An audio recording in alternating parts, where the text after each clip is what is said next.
Carolyn Arntzen and Denise Hatch enter Wilhelm's Portland Memorial Funeral Home on a mission. They're searching for 3 boxes of cremated remains. Just found out this morning we have a couple who are missing, so we're going to be back out looking for them today. These remains belong to veterans who never received a proper burial or internment. They've sat on a shelf in the dark corners of this mausoleum, in some cases for more than 100 years. And then there are just rows and rows and rows of cardboard boxes. There's some... Arntzen and Hatch have spent the past few years sorting through thousands of abandoned remains with one goal in mind: to find the veterans and get them interred at Willamette National Cemetery. I found William Henry Conrad, I found Frederick Failing, but I cannot find William James Backman. From the newsroom of OPB, I'm Jen Chavez, and this is The Evergreen, a podcast about the place you call home. Today, we're bringing you the story of 2 women who spent years sifting through boxes of ashes to give Oregon veterans a proper burial. Was it they didn't have the money? Were they the last of the family? Were they hard to get along with and everybody was not interested in helping them? But it makes me very sad. You know, on the one hand, people may think, oh, because it's been so long, it's just not as important, but it's just as if they recently passed. And it's wonderful to be able to be part of recognizing their service and to remind people that they mattered.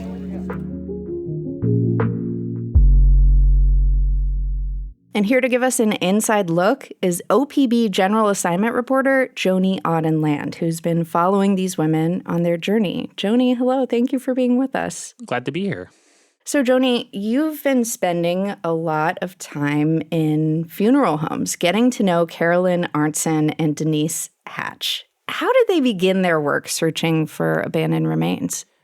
So for context, there's this website called findagrave.com, and you can kind of think of it as like an online database for graves and cemeteries around the country. You want to find your great-grandfather who died 80 years ago and see where he's buried. You can look it up, and there will be a picture of his grave and so on.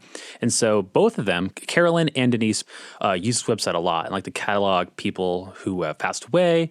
And in this work, they found that it's pretty common for people to not actually be interred, to have a box of cremated ashes, and they look like maybe like Christmas presents you'd see like in the 1930s. I mean, they're these not ornate boxes, not like the fancy urns you might think of when you think of cremated remains at all. That were never interred and just kind of sit on a back shelf in a funeral home.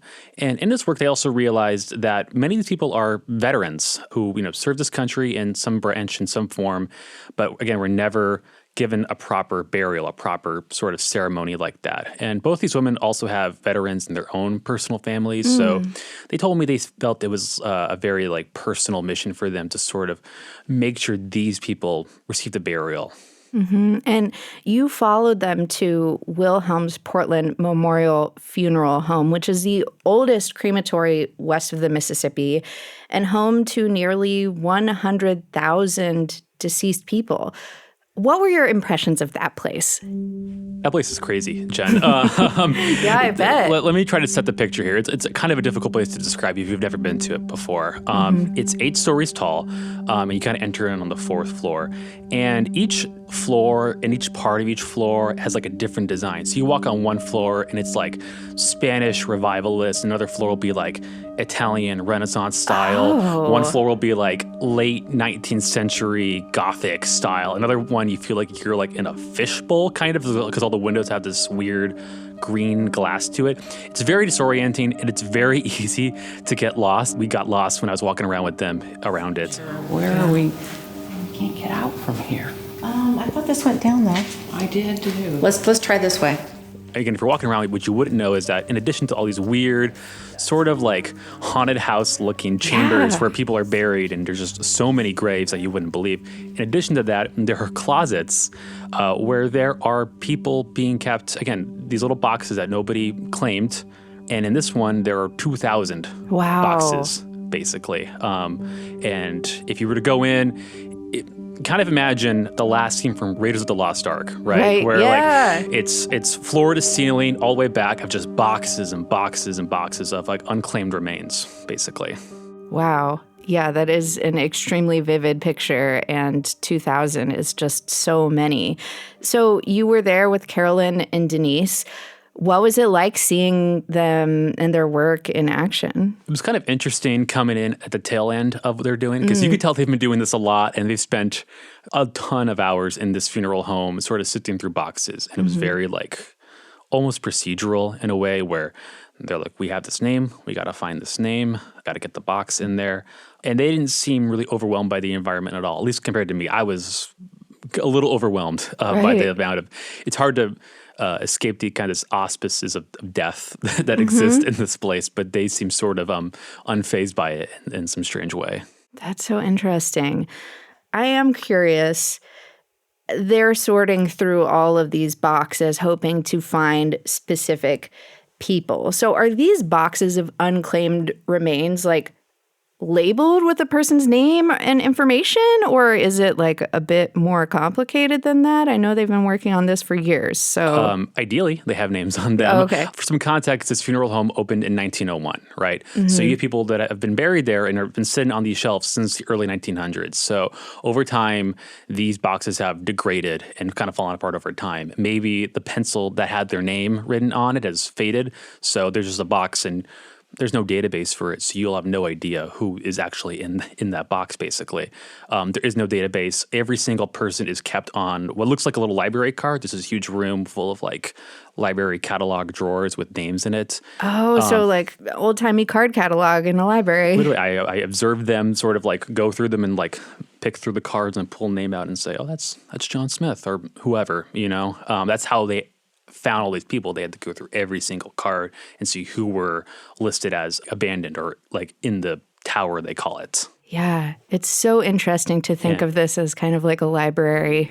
And the unfortunate thing is, along with that, is that some of these boxes are kind of in terrible condition. There was one point we were there where they pulled out a box of they were trying to find in, and you see a stream of ash pour out the corner. Oh, no. And they had to get duct tape and wrap it up. You need tape? What kind of tape do you need? Tape to tape up the three sides of one of them that's Falling apart. Okay, well, let's help her do that. They said it's not uncommon to go where you think you're going to find a box and just see a pile of ash instead, because it's 80 years old and it just sort of disintegrated over time. Wow. So the phenomenon of cremated ashes being left abandoned at funeral homes is very common. Every funeral home I've ever worked at has a closet full of unclaimed cremated remains. That was Robert Gaskell, owner of Estacada Funeral Chapel. And Joni, you learned that funeral homes all over the country have remains that loved ones never picked up. And of course, that includes the funeral home that you visited. They have over 2,000.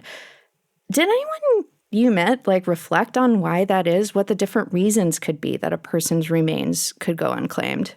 There's kind of a myriad of reasons. I think, there might be a perception that, maybe they were unhoused or just, kind of a shut-in or something like that. And it's actually more complicated than that.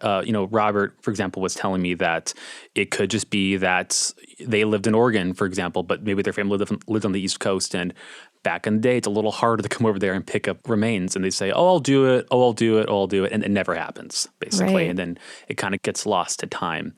It could just be a simple scheduling kind of conflict. Fairly often, actually, they were babies that would be left sort of by their parents when they passed away.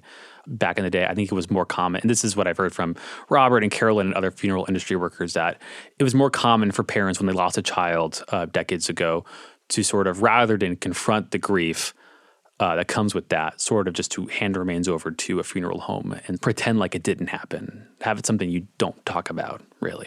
I wonder if, for some people, it's kind of hard to face the death of their loved one in this very, physical way of going and getting their ashes. That's something that came up for me. Robert told me this one anecdote of, in his smaller funeral home, I think he probably has a dozen, or so boxes. And one of them is this, old couple. I have a set of cremated remains, a husband and wife that were killed in a car accident when the son was little. And the son's wife called me up and said, hey, I want to work on getting these ashes back to, it's for closure for him. So let me see if my husband will do this. And she said he doesn't want any part of it. So I wonder why. Because he'd have to deal with it then. As you said, yeah, that's really tough for some people to really like reckon with death in such a physical kind of way, right? Yeah.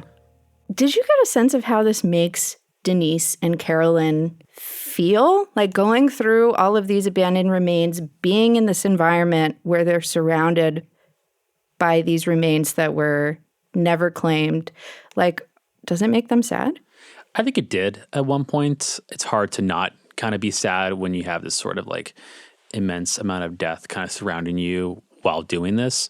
But they've been doing it for so long. And when talking to them, they kind of described it as a calling. Like this was sort of their purpose in life, was to sort of help these people return a home in a way. So I think because of that mission-driven aspect to it, they aren't bothered by the sadness of it all. In fact, there's sort of a happy aspect to it because if they're successful, these people won't have to be in this sort of like sad situation anymore. And that was evident when I was joining them at the cemetery as well. There was a portion, and I couldn't be here, so Carolyn was nice enough to get this on her phone for me, where they were looking for these boxes. And you can kind of just hear the joy in their voices when they found it. You know, it's sort of, it's hard to, it's maybe a little too glib to describe it as like treasure hunting in a way, but it's sort of like you've been looking for something for so long and it's there, and they sound really overcome with joy. And what's his first name? William Backman. B-A-C-K-M-A-N. Okay, got it. Backman. Backman. William, where are you? Mr. Backman. I found him! Oh, praise God! Oh, I'm so excited. Coming up after a short break, we'll learn more about the found veterans and their stories. Stay with us.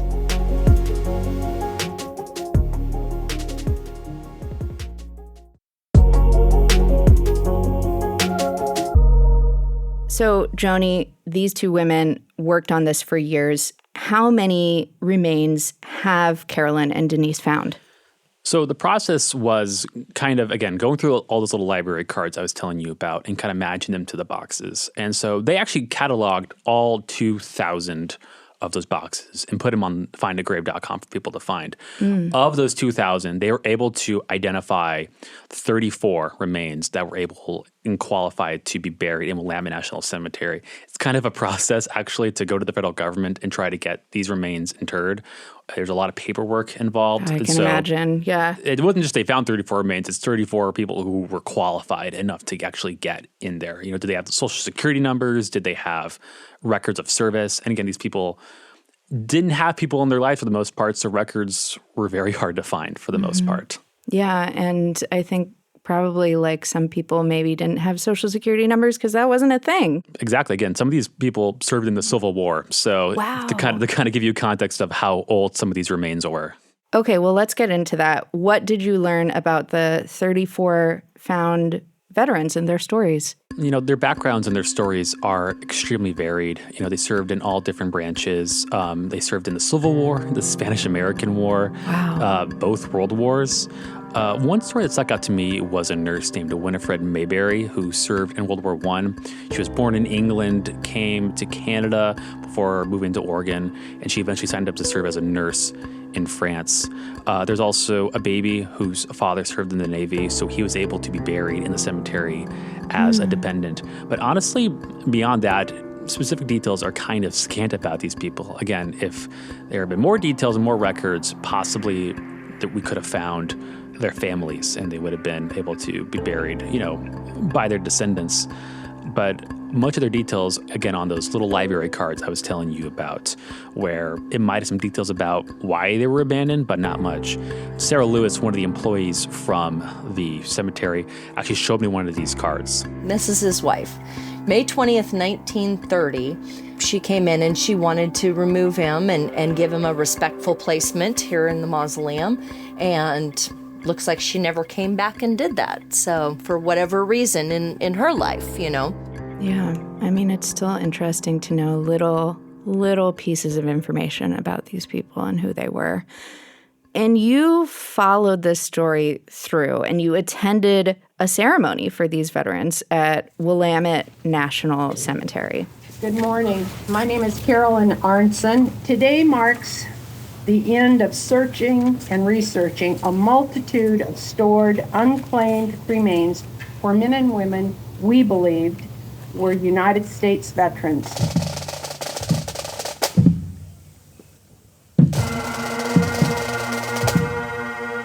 And as you can hear, there were bagpipes to honor the 34 veterans who received full military honors. Joni, tell us what that ceremony was like, what being there was like.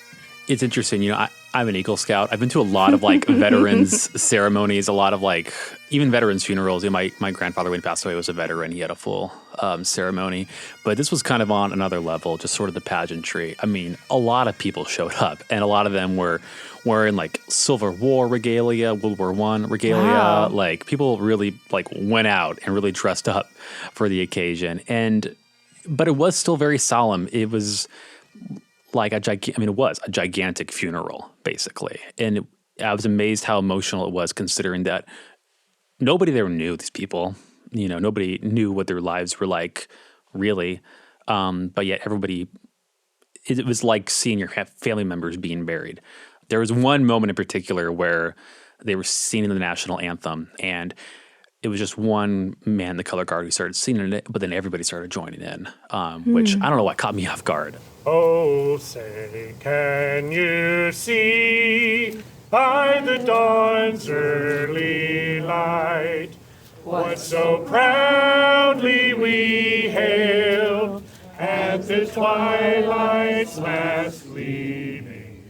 And it was this really emotional moment, kind of as rain is starting to pitter patter around it. Really kind of sunk in for me personally that wow, this is a really heavy, beautiful moment in a way. Yeah. I mean, how did it feel for Denise and Carolyn? Did you talk to them? Yeah, I think for them it was also pretty emotional. I mean, again, this is the better part of a decade that they spent dedicated to this. So kind of seeing it come to fruition and sort of achieve their goal, that was, I think, really emotional for them, but also a sense of satisfaction that we did right by these people by doing this. I talked to Denise after it happened, and she was fairly emotional. How are you feeling right now? Very emotional. Sorry. Take your time. Because we worked so long trying to bring the veterans together. See what we can do. And now it's just the culmination. It's a good day. I'm glad they're finally here. On the one hand, people may think, because it's been so long, it's just not as important, but it's just as if they recently passed. And it's wonderful to be able to be part of recognizing their service and to remind people that they mattered. Yeah, and I mean, maybe that's why it was so powerful for everyone else there, that idea of something is being done to do right by these people. There were a lot of tears, for sure. Again, for people who, died so long ago, the sheer amount of emotion was definitely a surprise. Mm-hmm. And, as we mentioned, Denise and Carolyn worked towards this for a very long time, and the ceremony happened.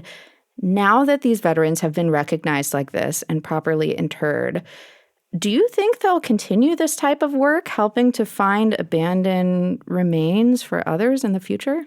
It's funny. I know Carolyn in particular told me that she promised her husband that this would be the last time and that she'd be taking a break.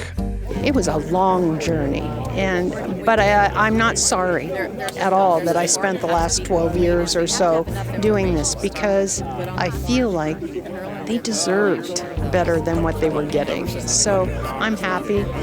Will I do more? Maybe, probably, but I'm going to take a rest for a little while. I was told that this is not the first time, that we have found veterans whose remains were abandoned. I know we had a similar case in Roseburg not too long ago, where a dozen or so were found. It is not uncommon. So I think this is something that these two women and other organizations are going to keep doing, because, again, it is all too common, and there are always sort of remains there to find and help inter. Yeah, and I imagine if I found out that I was like a family member or a descendant of one of these people, that like knowing something like this was happening and being paid attention to would like mean a lot to me. And Joni, I know you worked on this story for like over 2 months, so you spent a good amount of time getting to know these two women and experiencing some of the work that they've been doing for a really long time to help find these abandoned remains. Now you have finished this story. You can step back and look at their journey. What do you think is so significant about this story? What made you want to tell this for OPB's listeners and audience?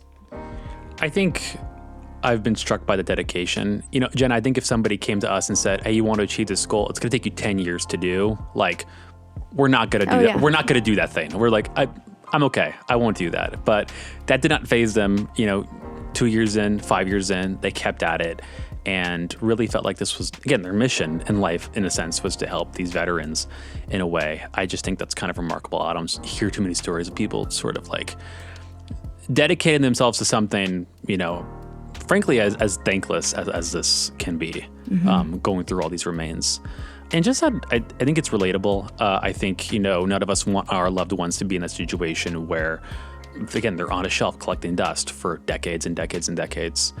It's gotten me thinking about just how we sort of like treat our dead and what our standards are for that, and how we can like go back in time and sort of, I guess, make amends for what we weren't able to do when these people actually died. It's definitely gotten me thinking about my own life and, the family members I have had that pass away, and how do I do right by them, when that happens. I mean, your story had me thinking about that in my own life as well. And I think about how, people continue to exist in our memories of them. And to me, this story was so about doing right by that memory. And so I really love that you told this story. Exactly. This is a veteran story because we're talking about veterans specifically, and that was sort of their motivation for finding these people. But I think it's obviously about more than just that, because these people had, full lives outside of their service as well, that I think whether or not, they served, they still deserve like a proper burial. No one deserves to be, left on a dank shelf for eternity. Yeah. Well, Joni, thank you so much for coming by and sharing some of your reporting and your experience with us today. This has been great. Thank you. Yeah, you're welcome. That was OPB General Assignment reporter Joni Auden Land. You can find a link to their coverage of this incredible story in our show notes. Thank you for listening to The Evergreen, a podcast from OPB. And if you're here listening right now, you are part of our brand new podcast family. And we want to take a minute to shout out some of our lovely listeners who've been leaving such kind comments about our show online. A user called Meanness left us a review on Apple Podcasts saying, quote, I love this new podcast series. I feel the topics are important as an Oregonian and also very kind and thoughtful ways for us to consider the issues we face. I appreciate the hard work they do to put out this great series. Thank you for being a positive force for good in our great state. Oh my gosh, that is what I love to hear. Thank you so much for your kind words. Meanwhile, Joe Morris left us a comment on Facebook reacting to our episode about spiritual group Twin Ray called Is There a Cult in Ashland? Joe said, quote, Netflix, Amazon, and Hulu are tripping over themselves just from this headline and image. Also, if Leah Satilia is writing about you, you are probably in a cult, end quote. An audience member on YouTube also reacted to our Twin Ray episode and said, hey, what a great podcast. Thank you for putting this on. It's always fun to hear such startling things and such hot, bloody messes are taking place all over the country. End quote. Ain't that the truth? Thank you again for all your comments and reflections. We appreciate you so much. I, in particular, love to hear from y'all, so thank you. Help us grow by leaving a review, just like one of those, perhaps, on your favorite podcast app, including YouTube. Follow us there, and hey, tell your friends. Mia Estrada produced this episode, and our technical director is Stephen Cray. He also engineered the episode. The OPB podcast team also includes Julie Sabatier and Sage Van Wing. Joni Auden-Land did the interviews you heard. We also got help from Julia Bobach. The music in this episode is from Audio Network. And hey, if you ever have a question for us, don't forget that you can hit us up. You can reach us by email at theevergreen@opb.org. I'm Jen Chavez. Catch you later.